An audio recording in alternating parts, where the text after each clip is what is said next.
সন্দেশখালীতে গতকাল এসটিএফ অভিযান চালায় আর সেই অভিযানে প্রচুর আগ্নেয়াস্ত্র উদ্ধার হয়েছে। 18টি আগ্নেয়াস্ত্র উদ্ধার করা হয়েছে। এছাড়াও 56 রাউন্ড কার্তুজ উদ্ধার হয়েছে। আর ঘটনায় গ্রেফতার করা হয়েছে 6 জনকে। পুকুরের মধ্যে আগ্নেয়াস্ত্র লুকিয়ে রাখা ছিল আর পুলিশি অভিযান জানতে পেরে পুকুরে অস্ত্র লুকানো হয়েছিল বলে জানা যাচ্ছে। বলতে চাই যে এদের জন্য কড়া স্টেপ নেওয়া হোক। এদের অত্যাচারে রবিনের ভাইয়ের অত্যাচারে গোপাল দাস, এদের অত্যাচারে সারা গ্রাম ভয়ে কম্পিত। কেউ ভয়ে বাড়িতে থাকতে পারে না, কারো স্বামী নিশ্চিন্তে ঘুমোতে পারে না, কারোর কোলের বাচ্চা রাতের পর রাত নিয়ে কাটাতে পারে না, কারণ এরা রাতের অন্ধকারে স্বামীদেরকে ডেকে নিয়ে গিয়ে মার্ডার করছে। কারো পা ভেঙে দিচ্ছে, কারো হাত ভেঙে দিচ্ছে, কারো স্বামীকে মারছে। এমন বলতে গেলে বলছে মুন্ডু নিয়ে খেলা করবে। এমনও পর্যন্ত দিন গেছে 2024-এ আমাদেরকে বাড়ি ছাড়া হতে হয়েছে। দিনের পর দিন আমরা বাড়ি ছাড়া। আজকে আমরা এটাই বলতে চাই যে রবিনের ভাই আর রবিনের এই যে কাকুলি, এদের কঠিন থেকে কঠিন শাস্তি হোক। সন্দেশখালীতে এই অস্ত্র উদ্ধারের ঘটনায় রাজ্যের মন্ত্রী অগ্নিমিত্রা পাল কি বলছেন শুনুন।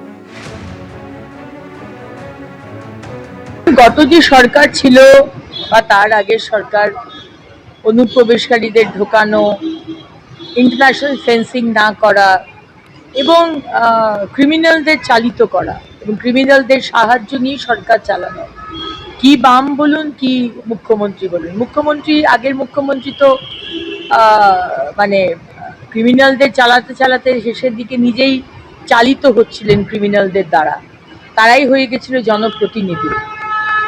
কিন্তু এই নতুন সরকার, আমাদের সরকার, আর সেটা হবে না।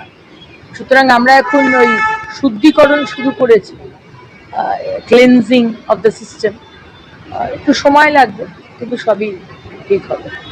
অনুব্রত মণ্ডলের বিরুদ্ধে এফআইআর রুজু পুলিশের। ইট নিয়ে টাকা না দেওয়ার অভিযোগ অনুব্রত মণ্ডলের বিরুদ্ধে।